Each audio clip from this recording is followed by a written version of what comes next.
हाय lights, Adeep tarot में आपका स्वागत है। मैं आपके होस्ट सुल्का मंडल आपका स्वागत करती हूँ। चलिए देखते हैं कि कलेक्टिव के लिए क्या मैसेज है।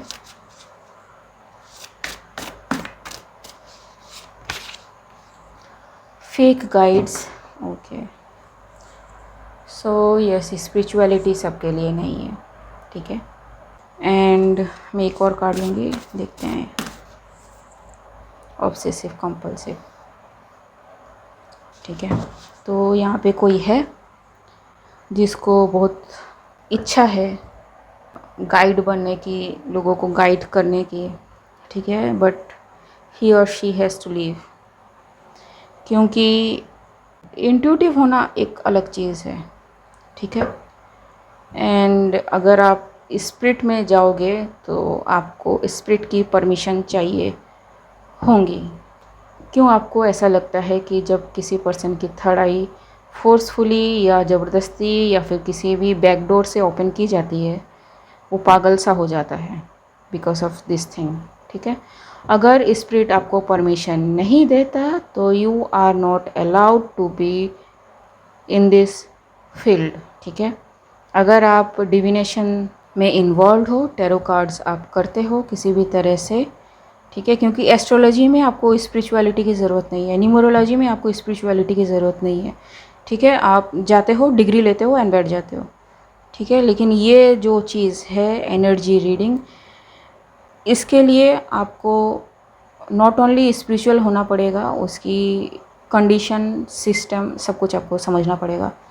अदरवाइज़ ये जो पकड़ने की जो क्वालिटी है कि इसका थर्ड आई एक्टिव है, इसको बंद कर दो, इसका मैनिफेस्टेशन पावर अच्छा है यानी सोलर प्लेक्सस काफ़ी अच्छा है तो इसको ब्लॉक कर दो, बस आप यही करते रह जाओगे एंड लास्ट में फिर आप ही अपने कर्मों का फल भुगतोगे, ठीक है।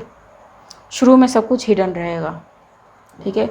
शुरू में आपको सब कुछ अच्छा लगेगा, आपको लगेगा कि यस आप जो चाह रहे हो वो हो रहा है, ठीक है। एक्चुअली में स्पिरिट आपका टेस्ट ले रहा होता है, ठीक है, देखता है कि आप कैसे रिस्पॉन्ड करते हो।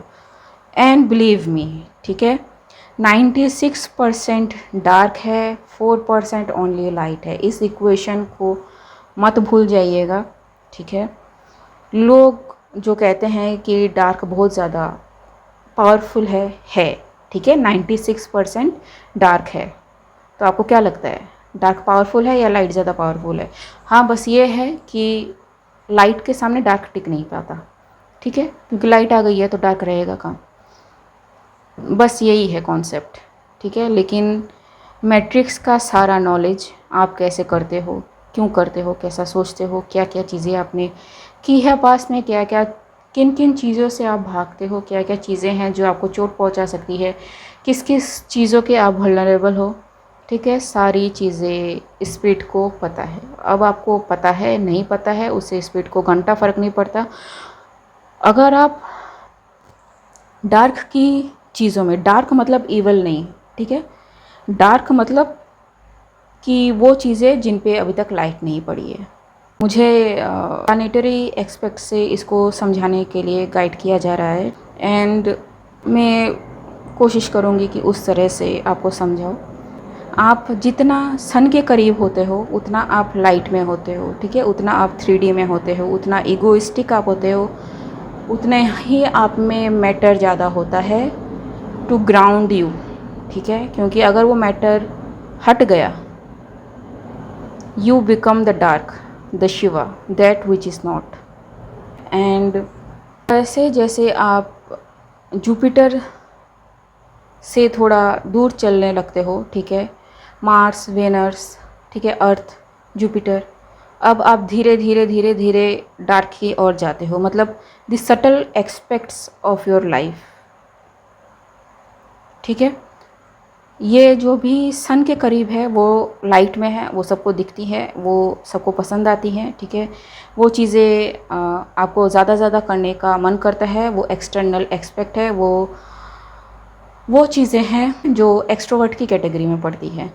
जबकि जब आप जुपिटर से बाहर आप जाते हो ऑर्बिट में और ज़्यादा, तो आपको धीरे धीरे कहा जाता है कि रुक जाओ, ठीक है, शांत हो जाओ, बहुत ज़्यादा इकट्ठा कर लिया, बहुत ज़्यादा इंजॉय कर लिया, ब्यूटी भी देख ली, पैशन भी यूज़ कर लिया मार्स, ठीक है, ब्यूटी वेनस, ठीक है, अपने लिए सिक्योरिटी भी बना ली जुपिटर, ठीक है, अब ज़रा ठहर जाओ, ठीक है। कौन कहता है? सैटर्न कहता है। एंड अब जब आप धीरे धीरे जाते हो दूर नेपच्यून के करीब, तब नेपच्यून यानी आपका स्पिरिचुअल एक्सपेक्ट सैटर्न कहता है कि रुक जा, ठहर जा, are you ready to die? तैयार है जो अब तक तूने इकट्ठा किया, जो समझा, जो जाना, उन सब से हटने के लिए? सैटर्न ये कहता है, ठीक है। एंड सैटर्न को सभी गालियाँ इसीलिए देते हैं क्योंकि ये प्लैनेट स्लो है, ठीक है, एंड ये आपके भले के लिए सोचता है कि रुक जा, ठहर जा, ठीक है, अगर तू नहीं जाना चाहता तो मत जा। कि ये जो सटल एक्सपेक्ट्स है ना, आप ये ईगोइस्टिक सन की एनर्जी में रह के नहीं कर सकते, ठीक है। तो सैटर्न के बाद नेपच्यून, प्लूटो, और ज़्यादा सैटेलिटी की ओर आप बढ़ते जाते हो एंड आपका स्पिरिचुअल ग्रोथ उस तरह से बढ़ता जाता है। लास्ट में जो आता है वो है कायरन। कायरन यानी एक सैटेलाइट, जो सैटेलाइट भी नहीं है वो, उसका एंड प्लूटो का जो रेशियो है वो लगभग सेम है। तो कौन किसके ऊपर घूम रहा है, ठीक है, कौन किसके आसपास घूम रहा है, कभी कभी पता लगाना मुश्किल हो जाता है, कभी कभी उनकी ऑर्बिट्स भी चेंज हो जाती हैं, ठीक है। तो कायरन जो है वो वुंडेड हीलर है, ठीक है।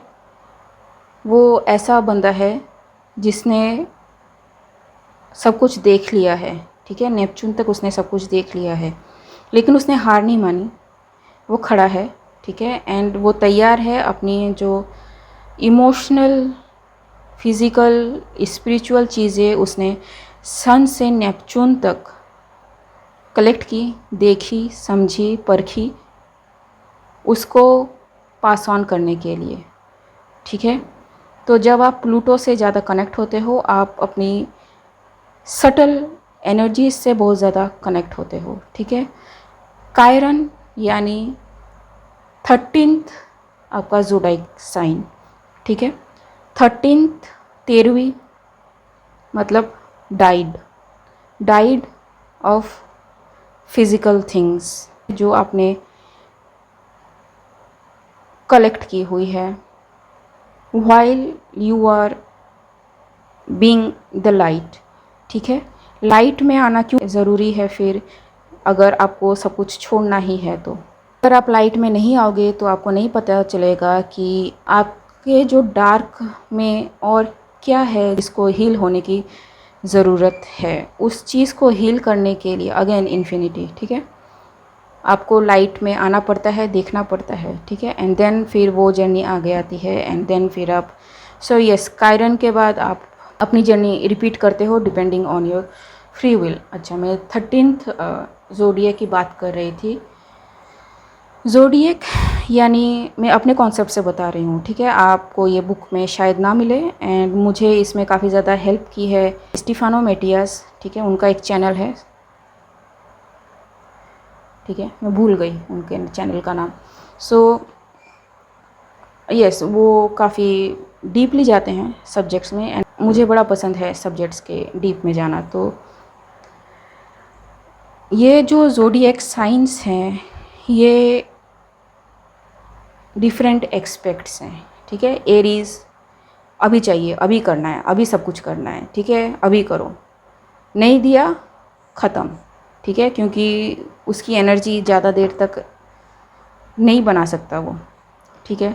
ओके, ये नहीं चली तो टॉरस कि भैया इतनी एनर्जी लेके नहीं चलना है, ठीक है, थोड़ा सा बचाओ एनर्जी, थोड़ा सा जो काम करना है करो, थोड़ा सा शांत रहो, ठीक है, ख़त्म। अब फिर आ गया जेमिनी, ठीक है। जेमिनी ने क्या कहा कि भैया खुद ही खुद सब करोगे क्या, ठीक है, खुद ही खुद अपने लिए बनाओगे, अपने लिए सब कुछ करोगे, कुछ किसी और के लिए कुछ नहीं करना, कम्युनिकेट करो, बताओ जो तुमने किया, जो तुमने सीखा, ठीक है। अब कम्युनिकेट करने के लिए तो अकेले काम नहीं होगा, कम्युनिकेट करने के लिए आपको अपनी इमोशन से जुड़ना पड़ेगा। इमोशन से जुड़ोगे तो आपको पता चलेगा कि भैया यहाँ पे तो बहुत सारी प्रॉब्लम है, ठीक है। अकेले रहना तो इजी है, दो लोगों को साथ लेके चलना बहुत मुश्किल है, ठीक है। अब यहाँ से आया ईगो, ठीक है, कि भैया तुमको नहीं समझना तो तुम अपने पास अपनी चीज़ें रखो, मैं अपना लेके चलता हूँ पोटला, ठीक है। तो हो गया लियो ठीक है। एंड यस, इसलिए मैं ज़्यादा प्लैनेट्स या फिर ज़्यादा जो आपके ज़ोडाइक साइंस है उसमें बिलीव नहीं करती, ठीक है। वो एक्सपेक्ट्स हैं आपके रिस्पॉन्स के ऊपर बेस करके उसको बनाया गया है, ठीक है। तो क्लैरिफाई फेक गाइड्स, तो ये जो भी इंसान है जो ये टैरो रीड वगैरह करता है, ये जिनसे भी कनेक्टेड है वो फेक गाइड हैं। फेक का गाइड मतलब ये इंसान अपनी किसी लालच की वजह से गया है, ठीक है। अब ये एक इजी तरीका है इनकम का, truth to be told. And बहुत सारे लोगों ने टैरो को अपनाया बगैर ये जाने कि इस फील्ड में आने के लिए आपको बहुत ज़्यादा ग्राउंडेडनेस की ज़रूरत होती है, बहुत ज़्यादा आपको मोरली करेक्ट रहने की ज़रूरत होती है। अगर आप नहीं रहेंगे तो आपको टेस्ट किया जाएगा, आपको भटकाया जाएगा, आपको वापस आपके इनिशियल पोजीशन पे आपको बिठाया जाएगा, ठीक है। एंड मैं टैरो कम्युनिटी के अगेंस्ट में बात नहीं कर रही, मैं उन लोगों के अगेंस्ट में भी बात नहीं कर रही जो टैरो को यूज़ करते हैं लोगों के लिए अच्छा करने के लिए, ठीक है। दो तरह के टैरो रीडर्स आपने देखे होंगे, एक जो टैरो कार्ड की मीनिंग रट के, ठीक है। अच्छा, डेथ कार्ड है, डेथ कार्ड का मतलब है ट्रांसफॉर्मेशन, ओके, ठीक है। अच्छा, ये कार्ड है, अच्छा तो ट्रांसफॉर्मेशन फास्ट आ रहा है, ठीक है, क्योंकि इसके बाद ये है, इसका मतलब इसका कम्युनिकेशन हो सकता है, इसका मतलब ये हो सकता है। तो ऐसे करके एक प्रोबेबल आंसर आपको देते हैं, ठीक है। एंड उनका कार्ड सॉर्टेड रहता है, ठीक है, प्री शफल्ड रहता है, वो आपके सामने शफलिंग नहीं करते, ठीक है।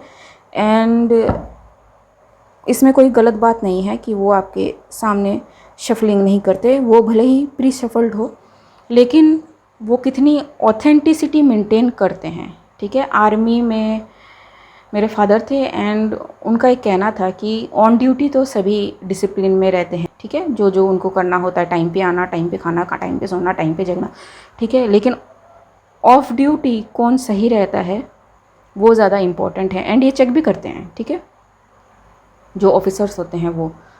सो काइंड ऑफ वो सिचुएशन हो जाती है, ठीक है। एंड ज़रूरी नहीं कि जो सभी ऐसा करते हैं वो सभी फेक हो, ठीक है। मैक्सिमम सही होते हैं, कुछ जो होते हैं वो आपको दिखाएंगे कि मुझे ये आता है टैरो में, मुझे वो आता है टैरो में ये नहीं कर सकते, टैरो में वो नहीं कर सकते, ठीक है। ऐसा कोई रूल्स एंड रेगुलेशन नहीं है, ठीक है। आपका जो एसेंशियल लेवल है आप उस पर बेस करके आप टैरो रीड कर सकते हो। आपको पता है कि आप किसी भी नेगेटिव एनर्जी को डील नहीं करना चाहोगे, अपने इंटेंशन क्लियर रखो एंड बस उतना ही रीड करो जो आपको दिखाया जा रहा है, ठीक है। उससे ज़्यादा नहीं, उससे ज़्यादा करने जाओगे फंसोगे, ठीक है। क्योंकि जो डार्क है उसके पास हज़ारों ऐसे तरीके हैं आपको लाइन पे लाने के, ठीक है। आपको वापस अपनी जो इनिशियल पोजीशन पे आपको भेजा जाएगा। एंड ये जो दूसरे टाइप के टैरो रीडर्स हैं, ये है कि ये सामने नहीं आते, ठीक है। ये शफलिंग भी आपके सामने करते हैं, कार्ड्स भी आपके सामने निकालते हैं, ठीक है। अब इसमें भी दो कैटेगरी है, क्योंकि जैसे मैंने कहा कि कार्ड्स का कोई अपना मीनिंग नहीं होता, ठीक है। हम एक कार्ड को यूज़ करके डिफरेंट रीड्स कैसे निकालते हैं। सो सपोज़ मैं किसी और के चैनल पे गई एंड मैं शफलिंग सामने करती हूँ, लेकिन मैं उन बातों को कह रही हूँ जो किसी और चैनल में किया, ठीक है। एंड एग्जैक्टली मैं वैसे चीज़ों को घुमाने की कोशिश कर रही हूँ जिसे किसी और चैनल ने कहा। नॉर्मली आपको ऐसा बहुत कम देखने को मिलेगा, क्योंकि कार्ड्स को आप कंट्रोल नहीं करते, ठीक है। कार्ड्स ऑटोमेटिक गिरते हैं, कभी कभी क्या होता है कि आपने जो चीज़ें पढ़ी हैं किताबों में, उस चीज़ से कार्ड का कोई रिलेशन नहीं होता है। एंड कुछ लोग इसी चीज़ का फ़ायदा उठाते हैं। तो अगर आप ये सोचेंगे कि अ, जो ऐसे मतलब शफ़ल करते हैं सामने बस वही ओरिजिनल है, नहीं, ठीक है। आपको सिर्फ देखना है सिचुएशन आपसे रेजोनेट करती है या नहीं, एंड कितना जनरलाइज्ड वो बंदा कह रहा है या कह रही है, ठीक है, जो भी शफल करता है। नहीं तो आप पागल हो जाएंगे, ठीक है।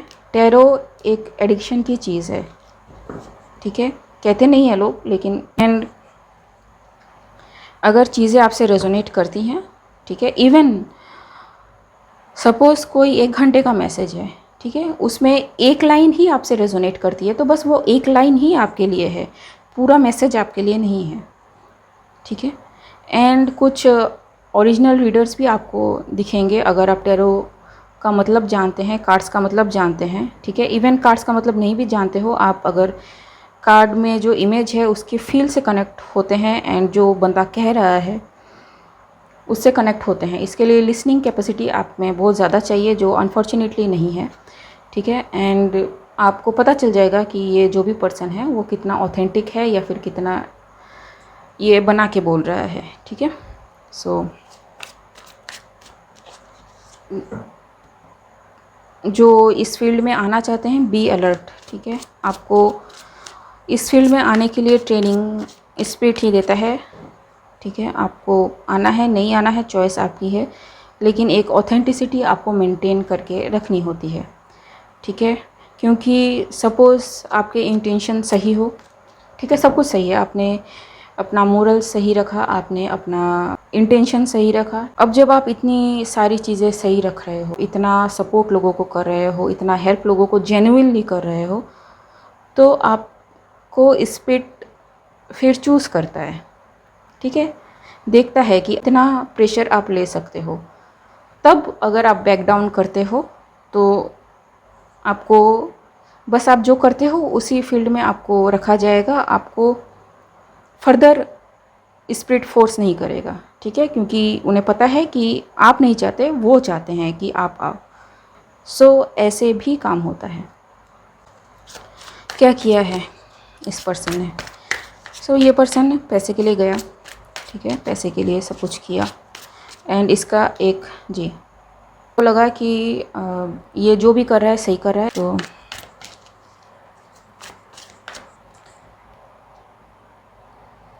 ठीक, बहुत इसने सेलिब्रेट किया, ठीक है, बहुत में भी इन्होंने इनकम भी किया हो, लेकिन एक सिचुएशन ऐसी आई जिसमें फिर इनको हटना पड़ा, ठीक है, गार्ड करना पड़ा, क्योंकि ये जो भी टैरो रीड या फिर एनर्जी सिस्टम, ठीक है, या डिविनेशन टूल ये इस्तेमाल करता था, ठीक है, मनी बनाने के लिए, वो चीज़ें लिटरली इसको हॉन्ट करने लग गई, ठीक है। ये सोचता कुछ एंड इसको मिलता कुछ, तो जितना ये हेल्प करने लगा उससे ज़्यादा लोगों का नुकसान होने लगा, ठीक है। लोगों के पैसे, लोगों का सब कुछ छूटने लगा। कुछ लोग सकते में आ गए कि ये हो क्या रहा है, ठीक है, सोच में पड़ गए। एंड जब इन्होंने कन्फ्रंट किया तो इनको बताया गया कि ये जो भी कहते हैं स्पिरिट की हेल्प से कहते हैं, स्पिरिट इन्हें जो कहने के लिए कहता है वो कहते हैं, ठीक है। पॉसिबल ही नहीं है कि इनकी बातें गलत हो, ठीक है जी। लेकिन क्योंकि इनमें कंपल्सिव ऑब्सेसिव एक पैटर्न है, ठीक है, मे बी काफ़ी सटल हो, पता ना हो, इसलिए जी, ठीक है। तो जो भी स्पिरिट से ये मैसेजेस लेता था वो डेविल देता था इसको, ठीक है। एंड ये बंदा अभी हॉल्ट पे है बेसिकली। सो सोरो थंडरबोल्ट, ठीक है, दिस सोर्स। तो यस, इसकी रूड अवेकनिंग चल रही है। सो यस, इस पर्सन को हटाया गया है, ठीक है। मे बी ये टैरो रीड ना कर पाए एंड ये ज़बरदस्ती करेगा तो इसकी जो परेशानी है और बढ़ेगी, ठीक है। मे बी ये उम्र भर के लिए स्पिरिट से हॉन्टेड होता रहे। इसको किसी और फील्ड के लिए चुना गया है। ये इंट्यूटिव हो सकता है, ये साइकिक हो सकता है, एंड यस ये कभी कभी जो कहता है वो बातें सच भी हो जाती होंगी। लेकिन अगर आप स्पिरिचुअलिटी में आ रहे हो तो ये एंटायर डिफरेंट रेल्म है। अगर उन लोगों ने आपको क्लियरेंस नहीं दी तो आप उसको क्रॉस नहीं कर पाओगे, आपको ऐसे ही रहना पड़ेगा, ठीक है। उस इंसान की हालत ऐसी है, ये सच्चाई है, ठीक है। एंड ये डिवाइन का जजमेंट है कि उनको रोका जाए, ठीक है। एंड यस, ठीक है। तब इनको रोक दिया। अब इनको कंपल्सिव ऑब्सेसिव की प्रॉब्लम थी तो डेविल भैया आ गए, ठीक है, इनको लाइन पे लाने के लिए। तो यस गाइस, आज के लिए बस इतना ही। मिलते हैं अगले रीड में, तब तक के लिए बाय।